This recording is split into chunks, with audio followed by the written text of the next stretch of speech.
Good morning ka mga kaprinter. Papakita ko lamang po yung solusyon sa problema ng DCP Brother L2540. Madali lang po para ma-reset po natin yung toner cartridge po na. Papakita ko po sa inyo.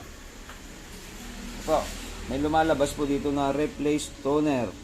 Ano po, open the front cover. Kasi pag naubusan na po yung toner cartridge nyo po, ay pwede nyo po siyang i-reset at i-refill lang. So unang step ay ipipress lang po natin tong OK button. Tapos start, plus, minus, OK para i-accept nya. Ano po? And then close cover. Karaniwan po ganyan po ang problema ng mga brother. Ayan po.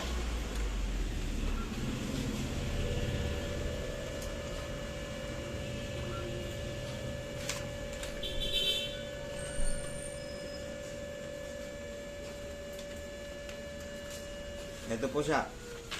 Problem solved, mga kaprinter.